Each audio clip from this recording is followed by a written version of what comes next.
Hello tout le monde! À l'approche des fêtes de Noël, vous souhaitez offrir ou vous offrir pour vous un PC gamer à prix réduit? Eh bien, c'est la configuration qu'on va voir aujourd'hui au prix de 650 € pour faire de la 1080p sur tous les jeux sans aucun problème. Allez, c'est parti! Et donc, on commence directement cette vidéo avec le processeur. Donc, pour le processeur, j'ai choisi un Ryzen 5 5600, 6 cœurs, cadencé à 3,5 GHz pour un prix de 146 €. Un processeur vraiment idéal pour jouer à la plupart des jeux, même à tous les jeux en fait, en 1080p sans aucun problème. Il sera également très performant pour le multitâche. Donc si vous voulez simplement jouer en 1080p avec ce processeur, vous n'aurez aucun problème. Et on continue directement la vidéo. Donc ici, j'ai décidé de partir chez Rue du Commerce avec la Aorus Elite B550M, donc une carte mère au format micro ATX, une carte mère qui passera extrêmement bien dans la configuration car je la trouve très sobre et très jolie. De plus, elle possède un boîtier sur le côté pour cacher les sorties périphériques et tout cela au prix de 123 €, donc une très bonne affaire.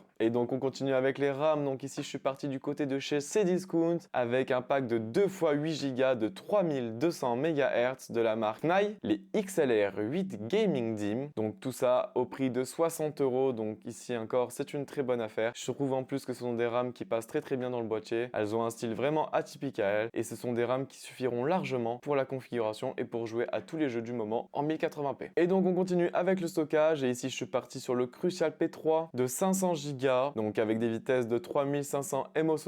Donc ici sur des SSD de ce type là, qu'elles soient de 3500 ou de 5000, peu importe, la différence sera très minime. Et donc j'ai trouvé ce SSD à un prix de 43 €, donc encore une très bonne offre. Forcément pour un PC à 600, il faut que des bonnes offres. Et donc on enchaîne directement avec la carte graphique. Donc qu'est-ce qu'on peut avoir aujourd'hui dans une configuration à 650 € comme carte graphique? Et bien là je suis parti sur une RX 6500 XT de chez MSI avec 4 Go en GDDR6 version overclockée. Donc une carte graphique en plus qui est très jolie et qui s'incorporera parfaitement dans le boîtier et dans la configuration en général. Et celle-là je l'ai trouvée au prix de 193 €. Donc encore une fois, les cartes de chez AMD sont toujours au meilleur prix à l'heure actuelle que les RTX. Donc ça vaut vraiment le coup aujourd'hui de prendre une AMD et on passe directement sur l'alimentation. On continue directement avec l'alimentation et ici je suis parti sur la Thermaltake de 500 watts certifiée 80+ White. Donc ici une alimentation qui apportera un petit peu de cachet à votre PC car elle est RGB. Et oui, le ventilateur de l'alimentation est RGB. Mais si vous n'aimez pas trop le RGB, il est possible de le désactiver avec un petit bouton situé juste derrière l'alimentation. Donc une alimentation que j'ai retrouvée au prix de 38 €. Donc c'est vraiment très raisonnable pour une alimentation, excusez-moi, de 500 watts. Et donc on enchaîne directement avec la dernière pièce du PC, le boîtier. Et donc on termine cette configuration avec le boîtier. Donc ici j'ai choisi le Cylon de chez Aerocool. Donc un boîtier très sobre et très joli. Donc il possède une vitre en acrylique sur le côté. Donc qui dit acrylique, qui dit rayure. Donc faites vraiment attention aux poussières. Donc c'est un boîtier très joli car il possède une bande RGB avec 13 modes à l'avant. Un ventilateur est inclus dans le PC quand vous l'achetez. Donc un boîtier pourra accueillir des cartes graphiques jusqu'à 37 cm. Donc si vous souhaitez par la suite améliorer votre carte graphique ou changer tout simplement d'autres composants, vous pourrez. Il n'y aura pas besoin de changer de boîtier car c'est un boîtier au format ATX. Et donc c'est déjà la fin de la vidéo. J'espère que cette configuration à 650 € vous aura plu. Donc on arrive avec un total précis de 658 €. Donc ça dépasse très peu les 650 €. Mais à ce prix-là, on ne peut pas faire mieux. J'essaye de vous proposer toujours les meilleurs bons plans, des configurations à des prix réduits avec les meilleures performances. Donc ici c'est une configuration qui pourra peut-être vous aider pour les cadeaux de Noël. En tout cas, je l'espère. Et si cette configuration vous a plu, n'hésitez pas à lâcher un petit commentaire ainsi qu'un petit like et à vous abonner pour retrouver mes prochaines vidéos. Je vous dis à plus tard. Merci beaucoup.